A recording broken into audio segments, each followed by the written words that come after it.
सीते भवती राक्षसी कलकला करती चौपासी दरा मारा बांधा केशे इने वन राशी चेतविले.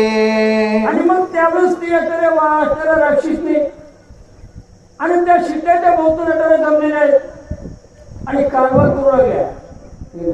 अटरे 12 त्याला नुसतं झाडा अशा प्रकारच्या होता.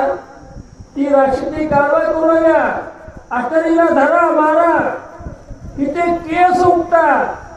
हिनच अटरे काय केले वनाला लागले आणि सगळ्या अटऱ्या बगीच्याचा संवाद करू लागले. सीता निसंक मानसी भयना मानी राक्षसांसी यथा चित्त बोले त्यांचे राक्षसापासी बहु मावा. आणि मग त्या ठिकाणी राक्षसने अशा प्रकारे भेडसवू लागल्या. अनेक शब्दातून सीतेला आकारा दाब टाकू लागल्या. पण सीता माय मात्र त्यांना कशाला द्यायला तयार नाही.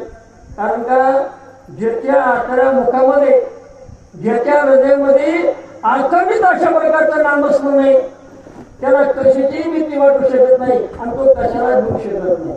आता सीता म्हणू लागली अगं या ठिकाणी राक्षस काही कमी आहेत का? या राक्षसांना अनेक प्रकारचे रूप धारण करता येतात. अनेक प्रकारचे सोंग करता येतात. अशा प्रकारची माया त्यांच्याकडे. मग हा कोण आलाय आणि कोण नाही मला माहित नाही म्हणले. मारी जवनी अमृगवेशी प्राप्तरत्या श्रीरामासी स्वयमुकला निज ध्यासे राक्षसापासी बहु मावा. अरे बाबा राक्षस काही सामान्य नाही.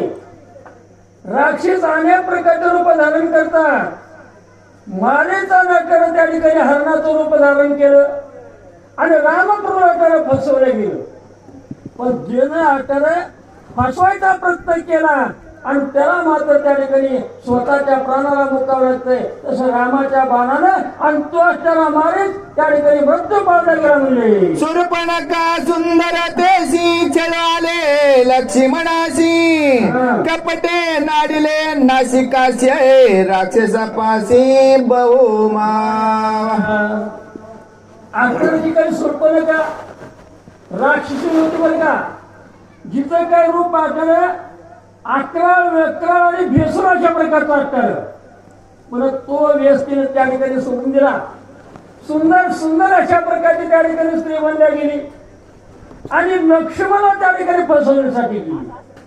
तिला असं वाटलं आता या ठिकाणी वनात राहणारी असणारी सवय यांना काय करणार आहे काय ओळखू येणार आहे की माझ्या रूपाला म्हणतील मी यांचा त्याला काटाकडे यांना आता फसवेन. अशा प्रकारचं रूप धारण केलं आणि सुरपणखा फसवायला गेली म्हणले.